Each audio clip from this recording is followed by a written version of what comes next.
दिल्ली के नए मुख्यमंत्री के शपथ ग्रहण समारोह की तैयारियां जोर शोर से चल रही है। आयोजन के लिए स्थान रामलीला मैदान तो तय कर लिया गया है, लेकिन अब तक मुख्यमंत्री के नाम को लेकर सहमति नहीं बन सकी है। हालांकि उम्मीद की जा रही है कि आज 19 फरवरी को होने वाली विधायक दल की बैठक में सीएम के नाम का ऐलान किया जा सकता है। प्रयागराज में लगे महाकुंभ के चलते बिहार के कई स्टेशनों पर भी भारी भीड़ देखने को मिल रही है।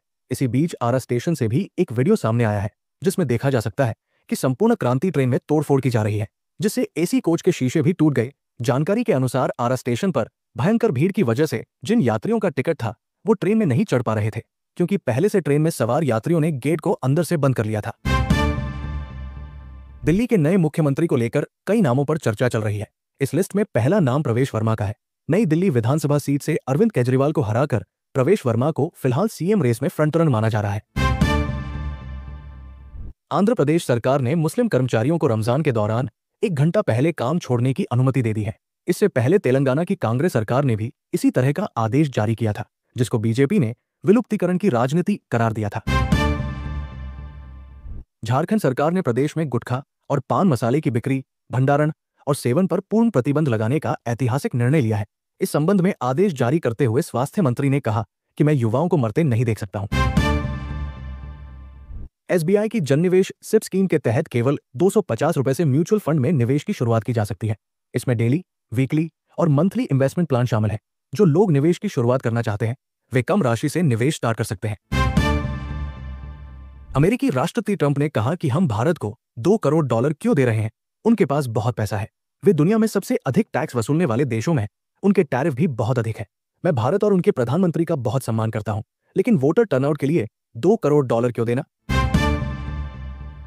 नई दिल्ली रेलवे स्टेशन पर शनिवार रात हुई भगदड़ को लेकर आरपीएफ ने एक रिपोर्ट तैयार की है। रिपोर्ट में बताया गया है कि प्लेटफॉर्म नंबर 12, 13, 14, 15, 16 पर जाने वाले रास्ते पूरी तरह जाम हो गए थे। स्टेशन पर लगातार बढ़ रही भीड़ को ध्यान में रखते हुए आरपीएफ इंस्पेक्टर ने स्टेशन डायरेक्टर को स्पेशल ट्रेन को जल्दी चलाने की सलाह दी थी। रिपोर्ट में खुलासा किया कि भगदड़ रात 8:48 बजे हुई। तुरंत ड्यूटी स्टेशन इंचार्ज को भगदड़ की सूचना दी गई थी। प्रयागराज के महाकुंभ में श्रद्धालुओं का रेला चला रहा है।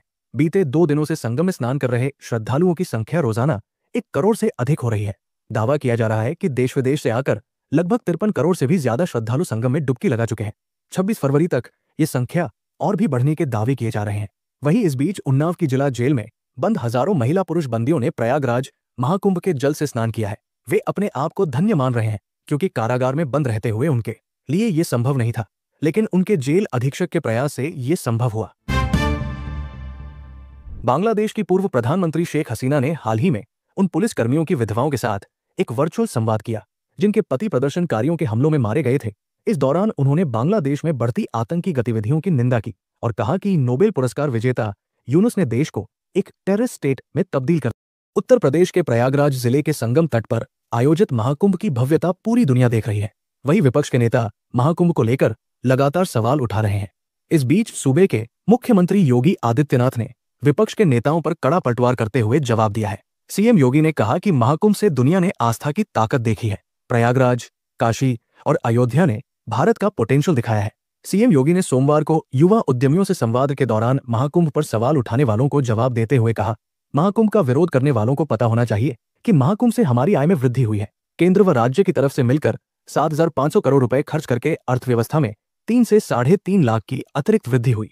सीएम योगी ने कहा कि अयोध्या, प्रयागराज, काशी, चित्रकूट, गोरखपुर, नैमिषारण्य में बेहतरीन इंफ्रास्ट्रक्चर है। अयोध्या में सड़क चौड़ीकरण, इंटरनेशनल एयरपोर्ट निर्माण, काशी विश्वनाथ धाम के दौरान ये लोग विरोध कर रहे थे, लेकिन जब सरकार ने दृढ़ इच्छा शक्ति से निर्णय लिया तो रिजल्ट सामने है। 1 वर्ष में राम जन्मभूमि मंदिर में 700 करोड़ का चढ़ावा आया। इन लोगों को अब ये भी बुरा लगेगा। बता दें कि महाकुंभ में 36वें दिन भी भारी संख्या में श्रद्धालुओं ने संगम में डुबकी लगाई। सोमवार को रात 8 बजे तक 1 करोड़ 35 लाख श्रद्धालुओं ने आस्था की डुबकी लगाई। 17 फरवरी तक 54 करोड़ 31 लाख श्रद्धालु आस्था की डुबकी लगा चुके हैं।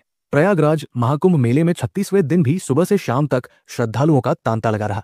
ऐसे में श्रद्धालुओं ने भारी संख्या में आस्था की डुबकी लगाई। अभी ये आंकड़ा और बढ़ने वाला है, क्योंकि महाकुंभ में आने का तांता लगा हुआ है और अभी महाकुंभ 26 फरवरी यानी कि शिवरात्रि तक चलेगा।